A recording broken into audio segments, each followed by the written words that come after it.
baby bar, I don't like it because I call it a negative, because really there is no contract or there is no tort, but I have to continue on based on the call. Now, these are what's called calls of the questions. So intersuit against Art, what are Betty's rights and damages? So when you see rights, I'm going to look to see, okay, might be formation issues. Are we looking at contracts? And we definitely have to get to breach, because I can't get to damages without a breach of a contract. What legal arguments could data raise as defenses? So again, defenses can be counter arguments or true defenses, and how should the court rule on each of them? So if I just see one defense, well, it says defenses, and then it said each of them, I know I made a mistake. So sometimes, like, we go through an exam and I see just the statute of frauds, I go back to the call, it said defenses, so something I'm missing. So it could be a counter argument I missed or another defense. Number 3, what claim, if any, does Hal have against Ace? Pretty straightforward, right? That opens up my whole checklist. Dale sues Art for breach of contract, discuss the merits of his case, including any defenses available to Art. So you see this has got a break call, but I still would go to offer, acceptance, consideration. 5, what are sellers' rights, duties, and remedies? So rights obviously would be your terms of the contract. Duties are your obligations. So I'm looking at most likely there's conditions or covenants. And then of course your remedies, that opens up to damages, restitution, maybe specific performance. Number 6, what are the respective rights and liabilities of homeowner and builder against each other? People hate this type of call. And what remedies can each obtain against the other? Now, the more that these that you practice with and say, how should I set this up? Because it's said against each other, I write it as one full contract. And then I bring up builder's argument if it comes into play. Where some students set it up as to, okay, this is Homer, and argue Homer all on one side. And then they do a second kind of lawsuit just for builder, and that kills your time. So that's why it's important too to know, okay, what is the call asking? And am I following the call? Am I answering the call? And what's the best way to attack this problem, right? Because again, these are timed exams. Boxco sues for breach of contract. What are the rights of the parties? Same thing. We're gonna have to look to both sides. Number 8, what rights and remedies, if any, does FineCo have against Al? Again, looking at formation of the contract and then any viable remedies. Number 9, what rights and remedies does Neptune have against Stellar? What damages, if any, might Neptune recover, and what defenses? So again, this is taking me through the whole checklist. What rights, what damages, what defenses? 10, what are Joe's rights and remedies? Very generic, but again, remedies. And what are InsureCo's rights and remedies against Red Cross? And then what legal and equitable remedies? Equitable remedies would be such as specific performance. So again, the call, the question does give things away, so I do want you paying attention. Now, this is your main, what I call, approach to contracts. You're in first year, those of you getting ready to study for the baby bar, the first question you always ask yourself is, does the UCC apply, right? In regards to first year contracts, we don't really hit you hard on the UCC, but it is something that you do need to know. No, what is it? Baby bar as well as the bar exam. Now, in regards to the UCC, it deals with the transaction and goods. I won't spend a lot of time on your prominent factor gravamen test, but that is something that is testable for a baby bar as well as the bar exam. You'll see there's a hypothetical below, and how to see it is I'm contracting for an object good. In this case, it's dealing with supply and installation of quality control system. And then, of course, you install it as well as I'm paying for it. So again, you got a mixture of goods versus services. So that triggers as to whether or not the UCC applies. If the UCC applies, then go to your merchants and get that out quickly out of the way. That's what I meant. What not being this. Now I understand. So next, in regards to your issue as to offer, let's go. So with your offer, remember you need an outward manifestation of intent, definite in certain terms, and it has to be communicated to the offeree. Those are your 3 prime elements. Where you want to be careful of is preliminary negotiation versus offer. So if you see in a multi-state, there's a reward, there's an advertisement. Oh, is that a preliminary negotiation or is that an invitation? All right. Or is it an actual offer? What you'll look to is your definite in certain terms. Do this. So if I can see quantity, time, identity, price, and subject matter. That's what happens when you I'm get. gonna lay down. Could you please mute yourselves? Okay. That's what I'm saying. My masculine client will shoot at your feminine client. Otherwise. Can you mute, because interfering, guys. So in regards to the terms being definite and certain, you're gonna find, obviously, that there's an actual offer itself. So there's a couple examples. So buyer asks seller if he's interested in selling his home. Is that an actual offer? Well, that doesn't have the definite and certain terms, does it? Seller offered to sell his farm to buyer for $500,000. Well, gee, do I have the quantity of farm? Do I have the time period? Can look to reasonable time. Identity of parties, yeah, we got buyer, seller, price, the 500,000, subject matter, farm. So the courts would find this actually to be construed as an offer.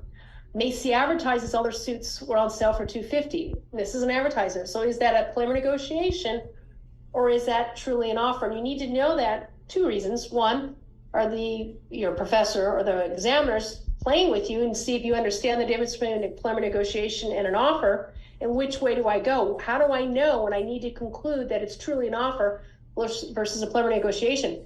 Because if you found it to be a preliminary negotiation, you're supposed to find it an offer, that just threw your whole exam off, right? Because then you're going to find the next correspondence probably to be the offer, where the rest of us are going to find it to be the acceptance, and that will hurt you. Your termination of offer, I was always into mnemonics, so I use the term old railroad. Make up your own or use it, depends on what works for you guys. But these are highly testable in the multi-state, so you got to remember, how do I terminate? Well, counteroffer terminates, because I'm going to play with you on those MBEs and mix you up where you're not going to remember, oh wait, the counteroffer terminated that, so this has to be new offer, and you're going to pick the wrong answer choice. Lapse of time, remember we look to a reasonable period of time. Death or destruction of either the party or the subject matter being destroyed. You've got your rejection, which remember comes from the offeree, and then you've got your revocation, which comes from the offeror. And remember, it has to be prior to timely acceptance, but there's exceptions to that rule, such as an option contract, or if you start performance on a unilateral contract, right? So again, you've got to pay attention to those, or if I show actual reliance, which you see a lot on the multi-states, come and live with me and take care of me and I'll give you my house. Right. And of course, there's nothing in writing. Then we're arguing, well, was there a valid offer, acceptance, worth the consideration? That also would raise the statute of frauds problem, wouldn't it? So let's take a look at an example. On January 1st of 2006, painter offers to paint Mo's home for $5,000. On January 2nd, Mo calls Joe and told Joe the price was too high, that he's willing to pay $4,000. So the issue is that a counteroffer? Well, the fact that I'm saying your price is too high, that sounds like a rejection to me, and I'll do it for $4. So I would probably conclude that to be a counteroffer versus assuming the same facts, but I call and says, could you take $4,000? That's more of an inquiry, isn't it? So the offer in that case would not be terminated, still be open for, again, that reasonable period of time. Next, you got your acceptance. Remember, acceptance, unequivocal assent to the terms of the offer. It's got a mirror. You can't change anything. So in essence, if I say, yes, but you're going to do this, you've added a term, we don't have an acceptance at common law. Another key thing is method of acceptance. This is more tested than people realize. So in essence, I can dictate how you accept. So the first one to call me, the first one to post on Facebook, the first one to respond to the ad, right? That's a method of acceptance. You've got the mailbox rule. It will be on the multiple choice questions because we're going to mix you up. So again, the issue is the offer accepted? How do I know that? And the mailbox rule says based upon dispatch. What's dispatch, right? And they've actually tested it on the baby bar versus do I put it in my mailbox or does the postman have to have it in his little paws for that to be the dispatch? Where I'm going to mess you up is because I actually mailed you a letter accepting, but then I changed my mind and I called you before you got the actual letter. Do we have a valid contract? And most of us say, you know what? No, we don't, because you called. Well, truthfully, yes, you do. So when I called and said I changed my mind, you could put me in breach right there. The fact that you might say yes, that's up to you. And then, of course, it starts all over again. But based on those facts, you've got a contract. UCC, we accept in different manners. So it's any reasonable manner. You have your battle of the forms, and that's when you add a term. So at common law, if you add a term, it's a counter offer. Under the UCC, you look to see what those terms do because UCC were more sophisticated, right? So does it alter the contract? So you go through terms like material alteration, or if you object or it's expressly conditional in the contract, then those terms are not coming in. But the court will more likely find a contract because, again, it's business. We're dealing with business. So let's look at an acceptance example. Tom offers to sell his car for $7,500 to Mary. Glasses upstairs. On the says- bed or on the side? I do hope that you I detail the see. car before you deliver it to me. So is there a valid acceptance? Well, look at, I do hope. So the fact that you do hope is more of a what? Inquiry. So they would most likely find that we do have, in this case, a contract. Buyer sends seller purchase order for 50 canoes. Seller faxes back an acknowledgement of buyer's order. However, the acknowledgement has a binding arbitration clause that was not in buyer's purchase order form. Do we have a valid acceptance? Now, under the UCC, we would, but wait a minute, common law, you added a term that's a counteroffer, which is absolutely correct. That's what you tell the examiner. But under the UCC, we have a valid acceptance. But what do we do with that arbitration clause? That looks like a material alteration of the contract, so that would drop out. So we'd have a contract based on the other terms, and they would find there to be an acceptance. Next is your consideration. Consideration comes up more than we like. Consideration is the bargain for exchange of illegal detriments. But look to, do you have reliance? So in essence, if consideration fails, is there another way to save it, such as promissory estoppel, detriment, reliance? Also be careful of your output requirement contracts because they look illusory. So I'll buy whatever you manufacture. Well, you might not manufacture anything, right? But they're going to look to the good faith that you're going to obviously manufacture something in good faith for me to purchase. So those contracts are enforceable. On April 12th, 2006, Jim calls Pop's Furniture Warehouse and tells Pop that he will buy all the chairs Pop's produces in the month of May. Is that valid consideration? So on an exam, you point out, okay, the issue is consideration. My rules, not in regards to a bargain for exchange of legal detriment. In my analysis, I'd point out you're not exchanging anything, so you don't have to produce anything, right? So although you're basically saying that you produce everything I do for that month of May, right? For the furniture, what are you giving up? There's no detriment in your side. You don't have to work, so it looks illusory, right? And then you come back and say, but it's a requirement, or in this case, it's an output contract. So we'll look to the exercise of good faith. That's good analysis because the reader knows now you understand the consideration concept. Illusory is a good buzzword, and then point out what type of contract it is, which in this case would be output, and we look to the exercise of good faith. Joe promises Tim, the user, to sell him 1 gram of cocaine if he delivers a package to him. Tim delivers a package and Joe refuses to sell him the cocaine. Is a valid consideration. Remember, anything illegal, the courts aren't going to enforce. The buzzword is imperi delicto. They're not going to enforce the contract. Defenses to formation are very important. Once you form the contract, go look and see if there's a defense. Now, how can I trick you on this? There is a valid contract formed between Mary and Joe. Then I'll go to the next step of my checklist. No, just because they said it was a valid contract doesn't mean there's no defenses to the formation of that contract. Always look for your defenses. It's the number one missed issue. Parole evidence is big. Statute of frauds is big. Mistake on the multi-states are huge because they know people don't understand them or know them. So you've got to play with these. Now, in regards to the first one's fraud, obviously you intend to induce one. It has to be material. It's a material fact, right? So if I say today is Thursday versus Wednesday, that's not very material. But if I'm basically telling you in regards to an actual price in the stock market could change, that could support your reliance. That could be led as to be material. Of course, those type of contracts are voidable, right? The one that obviously relied on the representation. Ambiguity, multiple interpretations, right? So I don't know if you remember the Peerless case in contracts. Well, I thought Peerless 1, you thought Peerless 2. Do we actually have a binding contract between the parties? Because we had different meanings. That's the problem. So the contract could be voided. Parole evidence. Now with parole evidence, first of all, you have to see you've created a valid written contract. If you have an oral contract, you can't have a parole evidence issue because the whole rule says what? You have a valid written contract, but you left something basically out. So under parole evidence, what we're saying is, can any oral or written agreements made prior to or at the time of creating that contract contemporaneous, can it come in to change the terms? And the general rule is no. So that's what we call the four corners of the document. You're stuck with what's in that actual agreement. But how can I get around it? Well, you look for your exceptions. So if there's an ambiguity, right, in regards to the actual terms, maybe statute of fraud. So anything that you can argue defense-wise, you could try to use as an exception to let that extrinsic evidence in to show the interpretation or the meaning, what was between the actual parties. So I have a little example for you. Tina is the Chief Operating Officer of Commuco, a telecommunications company. Felix is the Chief Executive Officer of Softco, a software company. About a year ago, Tina and Felix negotiated and signed a valid written contract under which Commuco purchased the Softco license to use and sell software that prevents interception of telephone communications during transmission.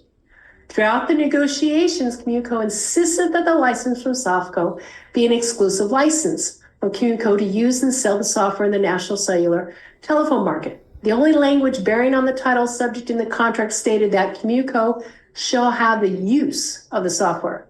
The contract contained a clause stating that the written contract represents the entire agreement of the parties. So that's your integration clause.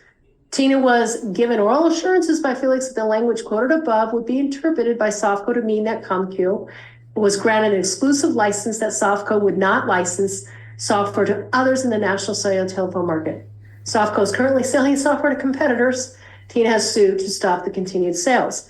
So now how are we going to get that preliminary negotiation prior to signing that contract in? So you want to bring in how we insisted that this is going to be exclusive right just for us. And the general rule under parole evidence, sorry, you're not getting it in. Now you have to fall back on an exception. Now, whenever I see an exception to the parole evidence rule, I try to look for two. So I can argue mistake here, right? Because at least one of you are under mistake because I thought we were getting exclusive right. And ambiguity, because if you look at the language, it says shall have the use. What does that mean? That's kind of ambiguous. What does that mean? Right? So let's spell out more terms. So that should allow those negotiations prior to and for the court to interpret the meaning of our actual contract. Again, parole evidence is a good testable issue and it does come up, so you want to be prepared because it's hard for students. And I would do a couple of exams with it, right? Get a good understanding of how you see it and how it comes up. Usually when I see preliminary negotiation in a fact pattern, I ask myself, could there be a parole evidence issue here? So I always force myself to look. Mistake, you have two. You have mutual mistake and unilateral. Always tested on the multi-states. That's 2 or 3 questions, so you should know them. Mutuals, both of us under mistaken belief. So either party can void the contract. Versus unilateral, only one party. So only one party is under the mistaken belief. That party that was under the mistaken belief, which was reasonable, can void the contract. Now, if I ask you, for an example, we're dealing with real estate, and I know the answer, and I ask you, is your home located in a flood zone? And you go, no, but I already knew it was, right? I can argue that I'm a mistake. Well, I didn't act in good faith. So you knew that, and then you asked that question itself. So that's not going to be a true defense. So it has to be, again, based on something that I could rely on and would be reasonable in the circumstances. A modification, remember, after you form the contract, right? Then you look to see, wait, you got to change the terms. Is this a modification? Or this mixes people up with the counteroffer. So see, if you didn't see the counteroffer above and said, no, we didn't see something, and you formed the contract, then you might be talking about a modification. Well, no, because you didn't form the contract. That's why you take the hierarchy of your checklist. So once you form, you can come down here to the defenses. If you didn't form, you can't go back up, right? You're stuck with your checklist. Remember, with modification, if the original contract requires it to be in writing, the modification must be in writing as well. So you could have a valid written contract, then I modify orally, that can trigger the statute of frauds, right? So that's very sneaky, and a lot of times students do miss that. Unconscionability, not too testable, it's basically against public policy. And then your big ones, your statute of frauds. Now, with the statute of frauds, there's 5 ways. I use Red Jim. Some people use Fleming's Mr. Dog. Doesn't matter as long as you remember. So you got realty, employment, debt of another, goods for over $500 or more, contracts not performed within 1 year of the making thereof, and then your marriage. What you need to understand is always show the reader how you got into the contract, how the statute of frauds triggered, then separate out your exceptions. You can't lump these together, right? So if I'm dealing with realty and I want to go lease the premises for 5 years, right? Well, that's an interest in land. It's a lease, right? But it was oral. So I'd point out, however, this was oral, violates the statute of frauds. So therefore I need to look to an exception. And then the exceptions for realty would be a sufficient memo or full or part performance. Now, part performance means more than just moving in, right? So I have to see a lease that's going to be harder to show. More just moving into the actual premises, such as that I do repairs and stuff like that, maybe our form of communication. Then you also have estoppel. Now that the example I just gave you for 5 years too, that triggers a second issue of the statute of frauds. It's a contract not performable within 1 year of the making thereof. So that one little sentence I gave you triggered two areas of statute of fraud. So we need to pay attention because sometimes they do test it twice, but there it is, right? So I got to pay attention. Employment contracts, that doesn't come up too much, but you're looking for employment for over a year. That was tested, I believe, about a year and a half ago with an RN moving from one state to another based upon the representation of what they pay him, but they didn't look at his resume and felt he wasn't qualified once he got there. Well, that would trigger the statute of frauds because this is all done by oral. Again, you'd have to show your memo. Remember, essential terms, your definite certain terms, and signed by the party to be charged who you're using it against, right? Or you have your estoppel. Debt of another, I haven't seen that come up in quite a while. You're assuring someone else's debt, but somehow it's for the benefit of you, right? So like your child, yes, I'll pay, don't take away the car, I'll make the actual payments. You just became a surer for that actual debt, but it's oral. Well, then we argue, is there sufficient memo or main purpose was for the benefit of you or the estoppel based on reliance. Then you have the sale of goods. Remember a contract for the sale of goods of over $500 or more, right? $500 or more must be in writing. Again, you got your memo. Under the UCC, you have written confirmation between merchants, full or part performance, which would be a full part delivery of goods or full part payment, and then your estoppel based on reliance. And then your 1 year I was talking about, again, it's impossible by its terms to be performed within 1 year. So if I contract for cleaning services for the next 2 years, it's oral. Is that a contract by its terms that can be performed within 1 year? So you want to look to the actual terms of the contract. Well, they can quit tomorrow. So you could argue that could be performed within 1 year. Or if I tie it back to, there's one on the baby bar, as long as I'm still practicing law. Oh, well, you can quit law tomorrow, right? So arguably it could be formed in less than 1 year. So you'd argue both sides, see why yourself, obviously, and go to your exceptions, sufficient memo, full performance, or your actual reliance. The reliance one comes up more on baby bar and bar because people don't know that's an exception to the statute of frauds. So if you see based on my conduct, I'm relying, right? Argue it. That's a way to get it, satisfy the statute of frauds. And then your marriage, forget it. I don't think that'll even be tested anymore. So here's an example. In January, Smith agreed with Wichco in writing signed by both to supply Wichco with 10,000 specifically described widgets each month for a period of 1 year. Now it told me a writing, didn't it? So I'm thinking there's no statute of frauds here. It says 1 year beginning March 1st, the stated price was $85 per widget. Wichco called Smith and told them they needed to change the price to $90 per widget. Wichco sent a written confirmation signed only by Wichco and delivered to Smith. Smith received the confirmation, did not read it, and did not apply to it. Prior to March 1st, Wichco notified Smith that they would deliver no widgets because they had just contracted to sell the entire output to TED. Now, how is the statute of frauds triggered here? Now, first of all, you see writing signed. So that's the first issue on a true essay I would have to address, and it doesn't say valid. So I most likely would go through either mutual assent and consideration or offer acceptance consideration. Then I would go to the issue in regards to the modification, right? Because you went from 85 cents to 90 cents, prove up that modification, which under UCC, remember, you don't need consideration, you just need good faith versus common law, this would fail unless you could show reliance, right? And then I'd fall back onto the statute of frauds because the modification, right? It's a sale of goods of over $500 or more. Modification must be in writing as well. Then look to my exception to see if I can get out of my exception, which I argue sufficient memo. There isn't one. Full part delivery isn't, but there is a written confirmation. Now remember with the UCC between merchants, if I send you written confirmation and you should have some idea we're dealing with each other, you don't read it too bad.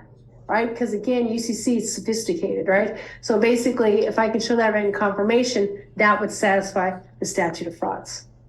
Your next offense is illegality. So obviously something against public policy. And then your capacity. The capacity does come up on multi-states a lot. So in regards to capacity, you don't have the means. You have dementia or whatever the case. How do you enter an actual contract? So the contract would be void. You have no ability to understand or comprehend what's going on. And then you've got your duress. I don't see duress too much, but you're going to know, meaning I overcome your free will somehow. You better sign this or I'm going to do something, right? So you're going to see that. Those are your primary formation and your defenses to formation.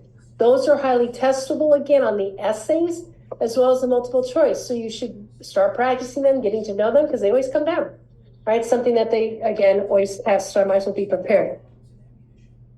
Next, you have covenants versus conditions. If I could find it to be a covenant, I would, because that's an easy route to take. But you look for language such as I promise. I promise I will not, take down the fence, right? That's more of a covenant versus an actual condition. Conditions, you're always going to type it. I always jump on the precedence, no matter what the fact pattern says. So precedent is something that has to occur before your performance. Subsequent, simultaneous, or concurrent simultaneous. Subsequent is mine's after your performance itself. So I always find it easy in my writing style to grab onto, oh, it's precedent. So even if I'm supposed to go after you, I'm going to point out your condition. You need to pay me before I perform my services. So that's a condition precedent. Once you get an idea if it's precedent, subsequent, current, what type is it? Is it express or implied? Express, remember, explicit, very detailed. Courts don't like to enforce these if they can get away from it. So is it a true satisfaction clause, or is it a true time of the essence?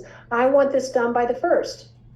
Well, does that make it clear to both parties? If you don't get it done by the 1st, we have no contract? Not really, right? So that's why you'll see in a lot of contracts, time is of the essence. They spell it out so we both have a good understanding that we're not kidding. It needs to be done timely and in this manner.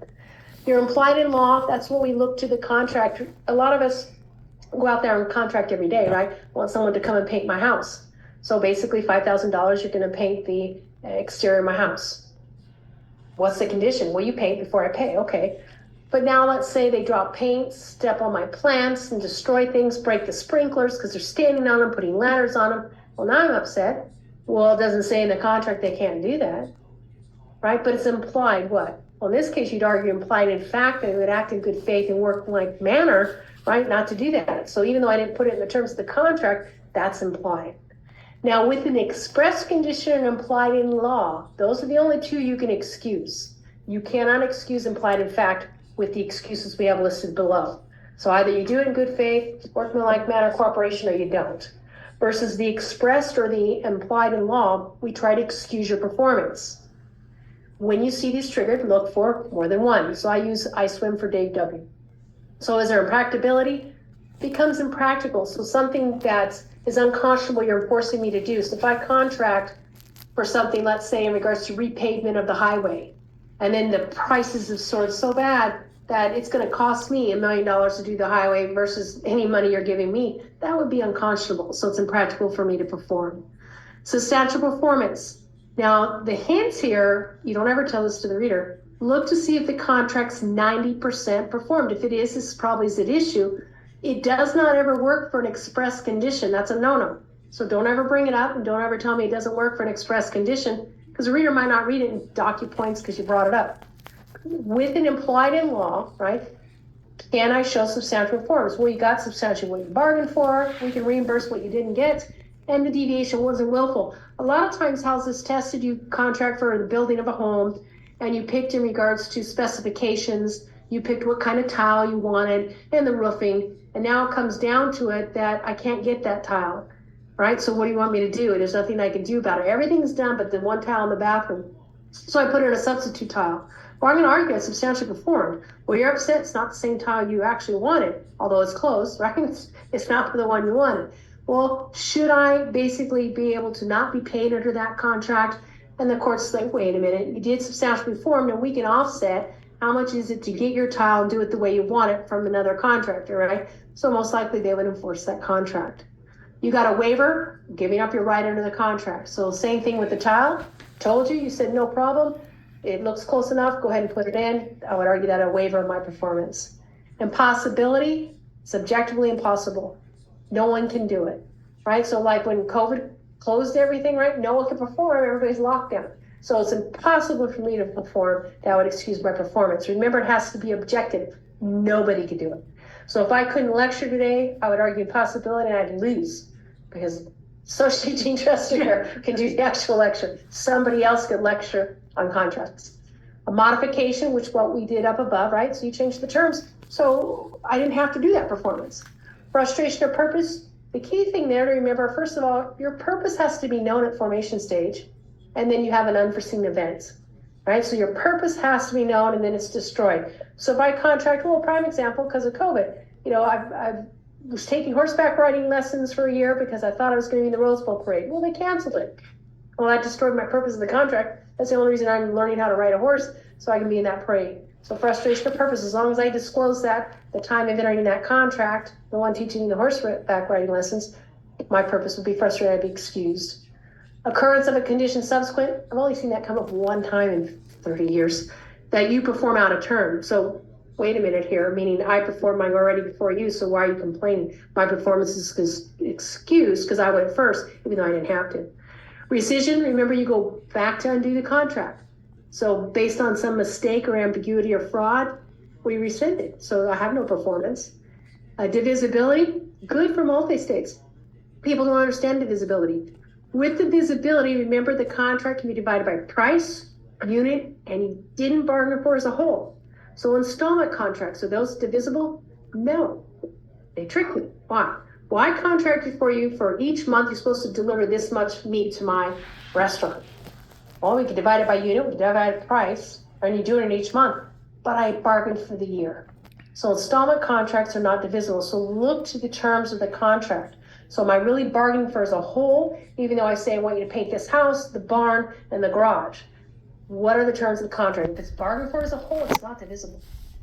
And your anticipated repudiation, express repudiation, voluntary disablement is by your conduct. So you saw that prior example above where he said he's going to sell his entire output to Ted. We have no more widgets. That would be voluntary disablement. Usually voluntary disablement and anticipated repudiation go together.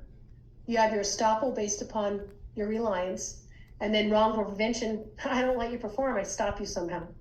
Now with these excuses to your performance, I want you to look for multiples. So anticipated repudiation, voluntary disablement go together. Frustration of purpose and possibility and practicability, they have a relationship, so look for them together. Right? Doesn't mean they always exist, but look for them together. So we have a tendency to overlook it. We'll see one, yay, I use the facts and I go off and shoot, I just gave away a couple more points because I didn't talk about the other two. And when I mean points, they can be from 5 to 10 points. I can't afford to give that up. All right, it's too big. So let's look at an example. On June 1st, owner signed a contract with Ace Painting to paint the exterior of owner's house by September 1st, 1994, for a contract price of $4,700. Now, if you look at the actual terms, it says by September 1st. That a time of the essence? Right? It's not really spelled out. On July 1st, owner called Ace by telephone and told Ace it was particularly important that the house be painted by September 1st because his employer transferred him and he was putting the house up for sale. That came after, right? The weather was unusually rainy. What's that make you think of? Well, maybe impossibility. And Ace fell behind on his painting jobs. Ace could have hired additional painters or subcontractors out some of its jobs to stay on schedule, but Ace would have lost money on several jobs. That sounds like impracticability to me. Ace did not finish painting owner's house until September 20th, as Ace breached the contract. Well, again, you can argue the express first. Time is of the essence and point out it's not explicitly clear. You said September 1st, but you didn't make it clear it had to be done until after the fact when you made that phone call. Contract was already formed. Then I'd fall back on implied in law. Well, you need to pay my home before I actually pay you, and I want it done by the 1st. Well, you didn't get it done until the 20th, but I can show you excuse for my performance because impossibility, right? Unusual rain. So most likely all of their painters probably couldn't paint because of the unusual rain going on. In regards to the hiring other people, well, I'm in business to make money, right? So would that be impracticability? And then, of course, could I argue frustration of purpose? I don't think your purpose was known. You could argue the same thing where excuses employer, but in regards to his purpose wasn't known at the formation stage of the contract either, even though I'd bring it up. Again, go through your condition, type the condition, then argue your excuses of the performance, and do one condition at a time. Your third-party beneficiaries, these come up more on the multi-states. It's just tested on the baby bar. I've seen it tested like 3 times in a row on the baby bar. I guess they find something that works and kind of hit you over the head with it. But these will come up on the multi-states. It's something I would play with. They're not that difficult if you follow the formation of the inner checklist here. So what is a third-party contract? So it's basically somebody else that wasn't in the original formation of the contract. So Margaret and I contract, and now you're saying, wait a minute, I want to enforce it. Who are you, right? So now you'd be a third party, and we have to show how you have, I call it standing to sue.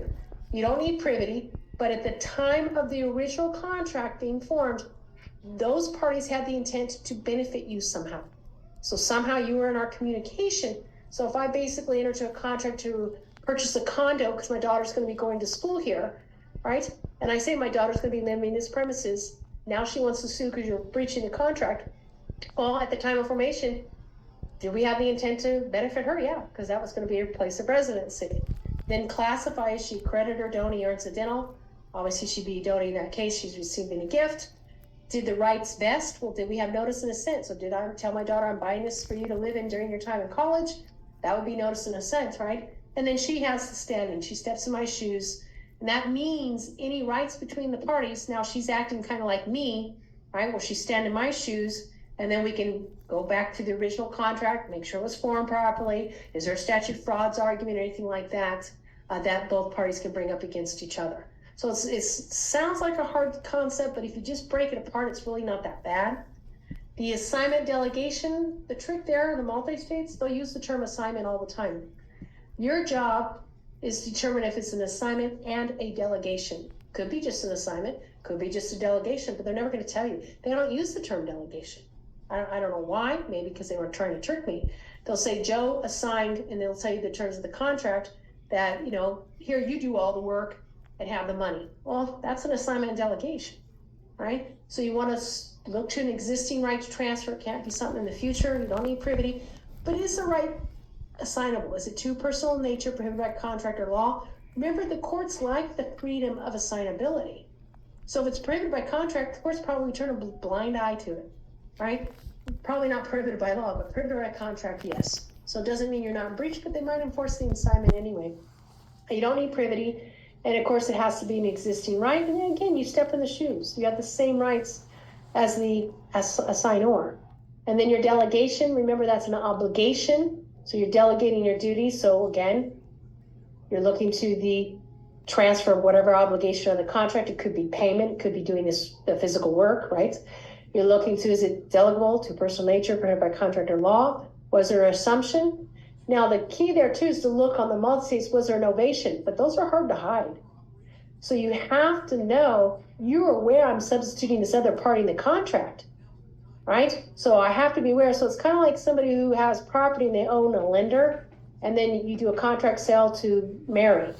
Well, that lender basically can't argue there was an ovation. You can't argue to protect yourself. You're still going to be on the hook for that loan, right? So if it goes in default, they're coming after you. They'll probably go after Mary first, secondary come after you. You might try to argue no ovation, but the bank didn't know, right? So there's no way to hide it. You definitely know it exists. So let's look at an example. This is an old example from the actual baby bar itself. Traveler telephoned Hotel National Reservation number and booked a room for an annual meeting of Travelers Professional Association. Traveler became ill and was unable to attend the convention. He offered the room to a friend who was also a member of the organization. Now you see already he contracted, now he's offering it to friend. So who's my third party? Friend. He offered the room to a friend who was also a member. Friend accepted. Traveler told friend, it's $200 a night. When you arrive, just tell them to send you the bill.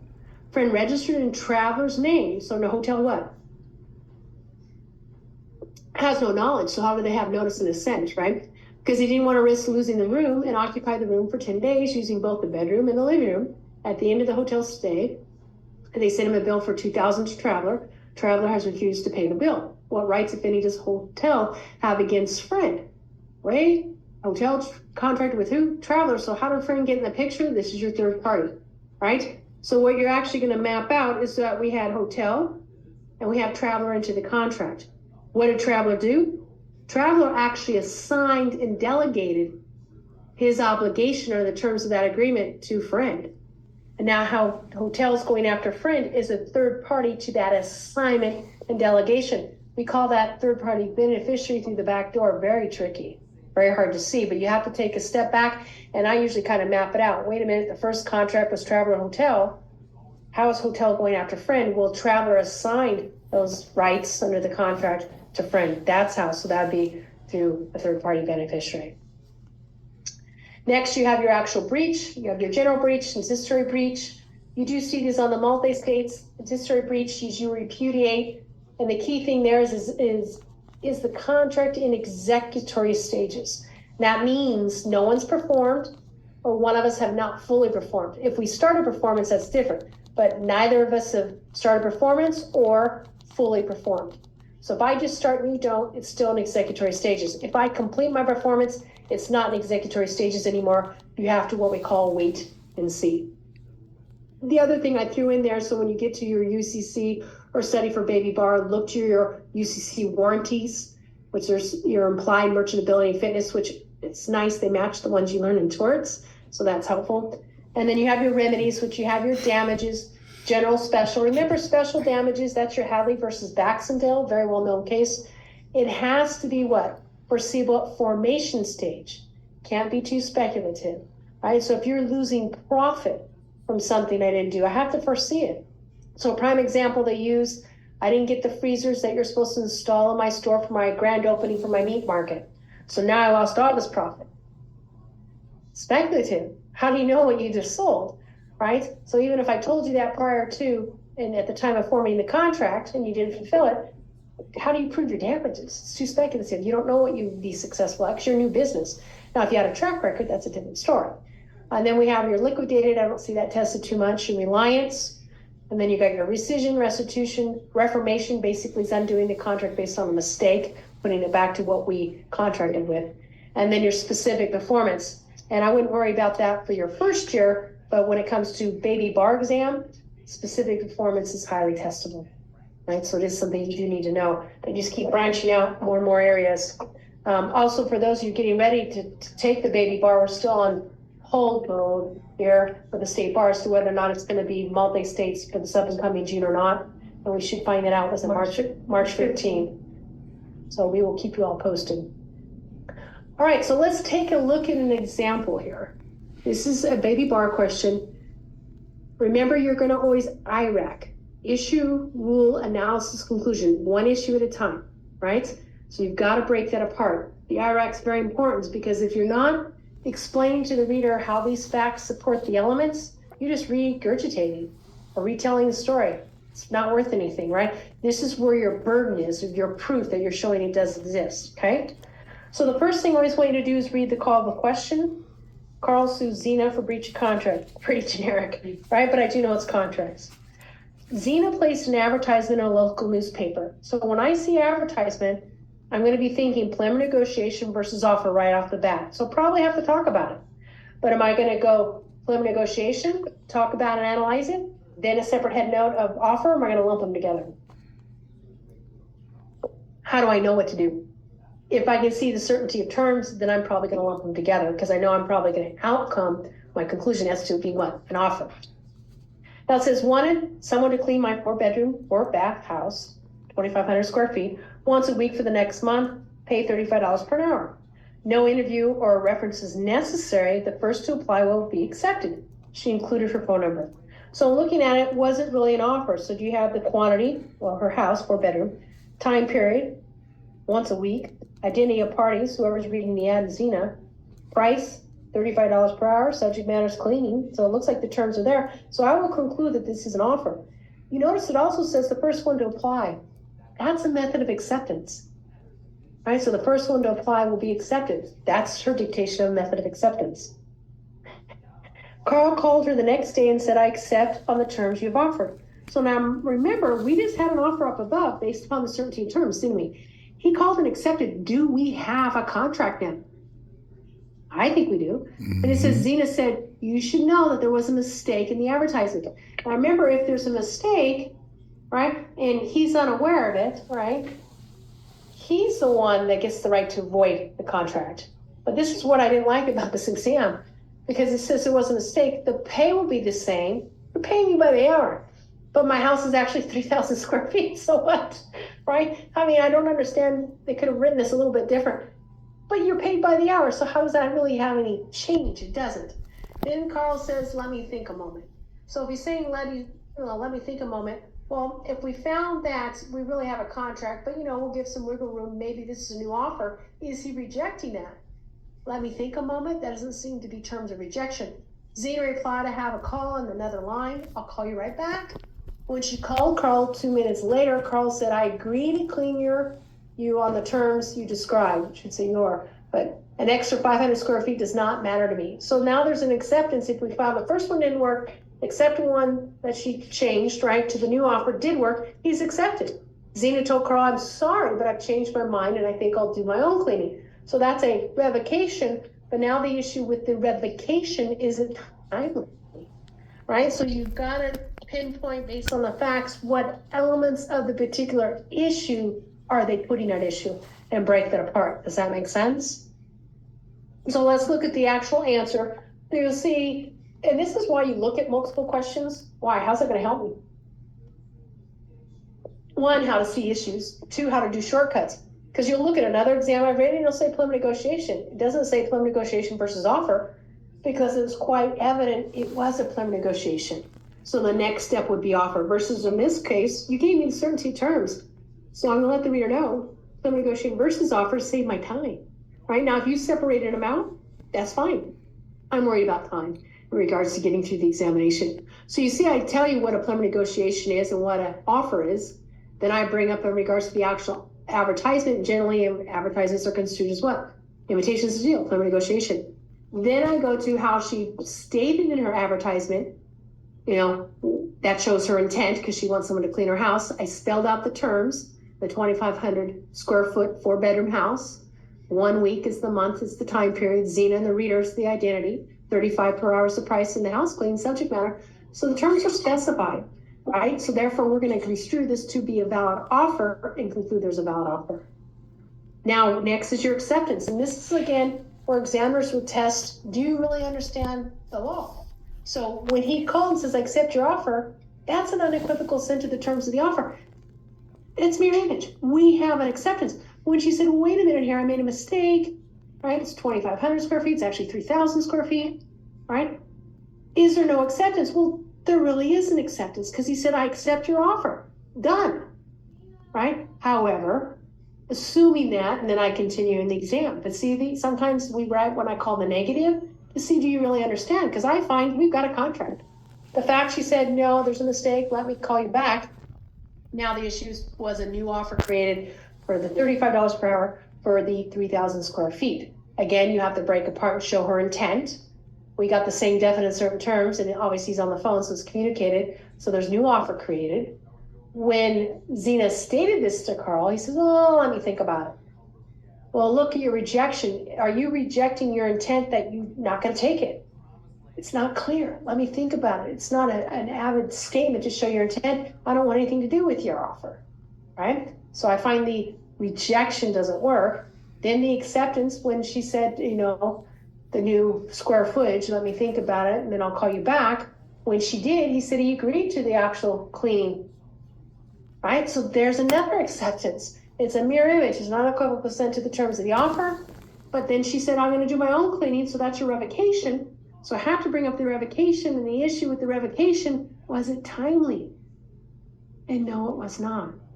Right? So this is a good example where I'm going back and forth in regards to formation issues. I find there is a valid contract, so I go through my consideration. She agreed to the $35 per hour in exchange for him cleaning the 4-bedroom, 4-bath home, 3,000 square feet. So I find there actually is a contract between the actual parties. Now with the fact she says she wants to clean her own home, the issue is that an actual breach?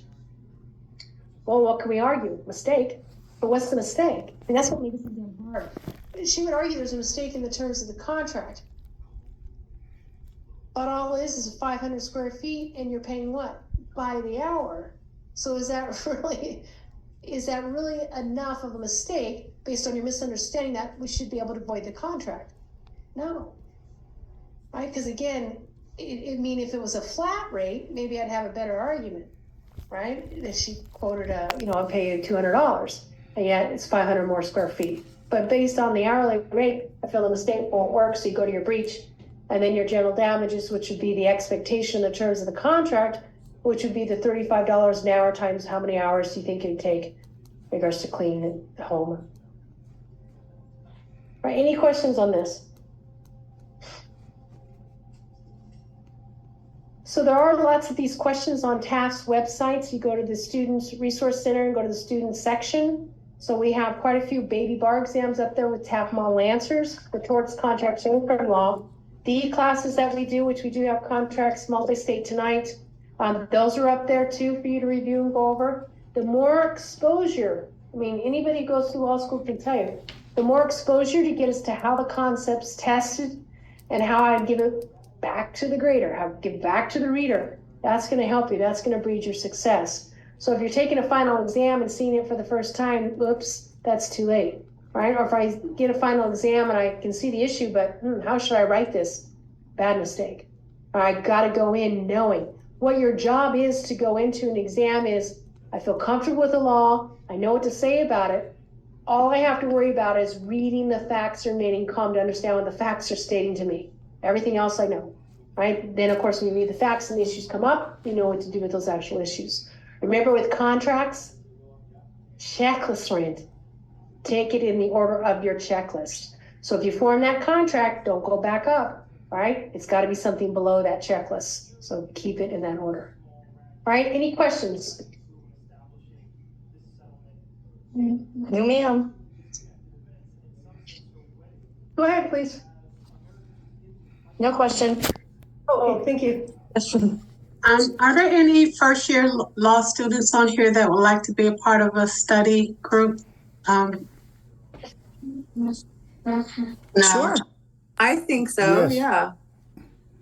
Yeah. Can we please exchange information? I have been desperate to form have some study partners.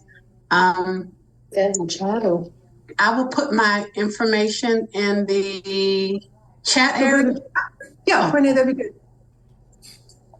Cool. So that's a very helpful thing. That's something I did in law school. I think Melody did as well. It's nice to kind of bounce it off another student. Make sure you're understanding concepts, working through exams. Yeah, so it's funny when you're studying law, even if it's just with one other person, if you're studying together, or at least no, Margaret's studying and so am I, you don't feel so punished. Right. Right. I'm studying too, I feel good. Right. Or if you come up with a conclusion, you're like, oh, do you think that's the same thing? Then you're like, okay, yeah, so we must be both thinking the same thing. So always look to the why, how'd you get there? Always. Okay. So I went, one of the last writing assignments we had, so I'm hoping, I'm thinking that it was a good thing that I went down the entire checklist, but I saw your model answer in which you didn't, you were able to, you came up with a conclusion that it was where the negligence, and you came up with the conclusion that there may not have been enough time to perform. So there may not have been a negligent claim.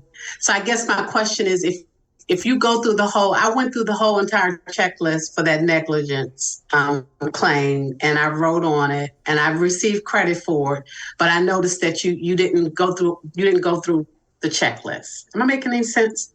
Oh, so are you talking about for torts or Yeah. contracts? No, it was for torts. Okay, right. Okay, so we'd always have to look to the call of the question first. So do you remember a fact pattern? Yes, it was whether or not they were liable.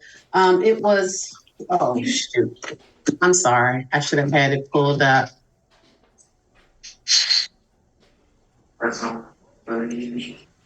Or you could email me, Renee. I can help you with that. Okay, no. It was the question was, is there a duty owed by Mega Mall to Mrs. Monroe? Okay, so it depends on the assignment. Have you had full negligence yet? Yes.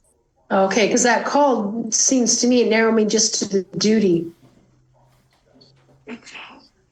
So is that the one with the theater? No, this is the one where she slipped on the ice cream. A child dropped some ice cream in the mall. And Okay, you're drafting, I think, memo, right? Or no, the child dropped the ice cream in the mall, and within minutes, Mrs. Monroe slipped on the ice cream. Yeah. so the issue there, because that'd be a good multi-state. So if you're going after the restaurant, whoever, For the mall. right, the mall, is there a duty? Remember, for landowner occupier, you owe a duty to invitees to inspect, discover, correct. So the issue is, did they breach that duty? Because if they Right. didn't have any notice or time, if it's within seconds, there's no breach. And that's what I call a black letter, solid line, I'm done. Versus if they told you it was sitting there for 15 And they minutes ignored it or. and ignored it or something, then I know I'm continuing down to causation, damages, and defenses. Okay. Okay. Yeah, so what, by playing with these, what you'll see is, because sometimes even a contract exam, call one, I went through the whole contract. Call two, we were done. I didn't get past, the acceptance. So look to your call and then look to the facts. If the facts are gray, I continue. If it's an absolute, I'm done. Right, so if I can't Okay. show any way of showing that breach, it's over, because you're wasting time that you can spend on other issues. That's all. You don't get marked down. Okay, because it's the time. Okay, got you. Because I would have wasted probably a whole hour, because it takes me forever. So I would have wasted a whole hour going through that whole checklist when I could have just stayed with whether or not a duty was owed. Right, absolutely. Okay, got you. Yeah, so again, the more you kind of expose yourself to these, you'll say, oh, okay, I can knock it out here, didn't know that. Because it's an absolute. There's no way to wiggle out and show that breach occurred, I'm done. Yeah, because that's what I thought when I first read it. I said, hold up, they didn't have enough time Right, the to moment. recognize the spill. But I better, I better go through this whole entire check. So another one that they do that too with products liability.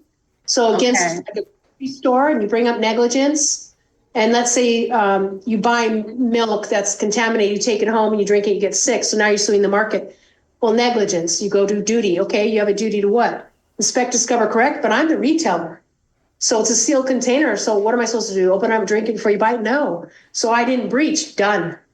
But if you went after the manufacturer or the distributor, different story, you continue to breach, causation, and damages. Okay. Right? Because I can't get past that breach for the retailer. It's black and white. Does that make sense? Yes, Yeah. it does. Yes. Thank you for that. Okay. Good question. Okay, Any so- other questions? Yeah, for the baby bar, when will we know when to start registering, or how they're gonna be instituting it? Is it going to be how the new one, the new age baby bar, or is it going to be the same old? We don't know. We won't know until March 15th. Really? We fast. Margaret can attest, we fasted them several times. They don't come back with such a nice answer because they're tired of us asking. But Oh, good. I'm glad. So either it will be all multi-states. They told us to tell you to prepare like for both anyway. For both. Okay. Yeah, okay. But it definitely will be online. Alrighty. Great. Far out. All right. Getting prepared. Yeah. So Yeah. what I would recommend actually is, I don't know if you've done Adaptive Bar. That's an online multi-state review course. Tell them it's baby bar because they prepare people for the actual bar. Because I find doing them obviously on paper is totally different than doing them on my computer. We think Right. differently. I can't play with it, mark it up. I can't diagram. It's harder. So I got to Yeah. get used to that. And it's a form of training your brain is what it is. Yeah. I'm getting that. I'm definitely training my brain how to do it. I fall short a little bit, but not too much, but I got to tighten it up. And I know that I'm getting rid of that fear of taking exams. It's, And I think yeah, there's a lot just, it lessons. Do you find that, Randy, that you're feeling less anxious? yeah. I mean, obviously my work is far more superior than last year. Good. So yeah. I know that it's my anxiety is lessening a lot. I just And then have to go through that hurdle. Right. And I can tell you, both Melody and I, when we were in law school, did lots of practice. I never walked into an exam without writing dozens of exams before. So like she said, when I walked in there, it's like, okay, whatever the facts are, that's fine. I know how to discuss formation, defenses, et cetera, et cetera. I Right. didn't get thrown because I knew I had an approach ready to go. Yeah, I definitely am. I'm gathering that now, when I hit criminal and when I hit torts and contracts. And I think that my work is really showing that because I'm more thoughtful. I'm more organized. So yeah, it's working. Good. That's all I have. Okay, any other questions? Do you have the date for the next one? It's 2 weeks from today, which will be the 21st. Is it torts? I think we're doing torts in 2 weeks. We have another every 2 weeks. We're gonna do torts will be 2 weeks from today, and then 1 month will be crim law. So we'll send out the invites. Renee, did you get the information from the chat for the study groups, people? I did. Yes, I I'm wrote- copying it down. Copying it Okay. down. It's going to be it's recorded, so it should. But I'm copying it down now. Yes. Okay, please. good. So we didn't get off. Is it recorded to the chat show? I don't know. No, I'm writing them down now. So. Okay.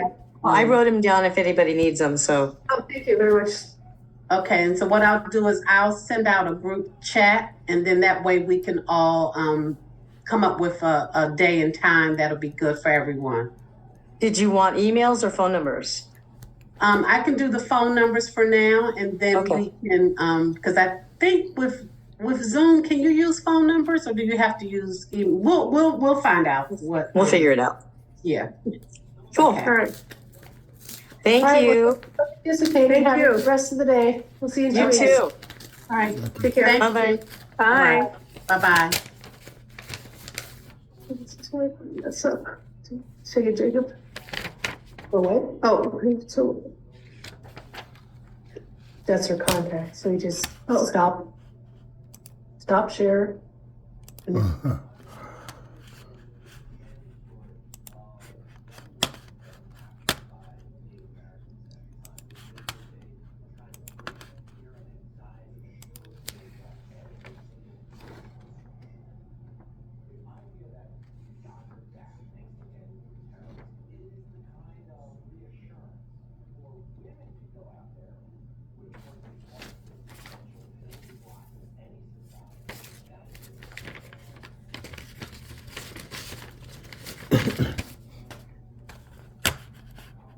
I'll get on it.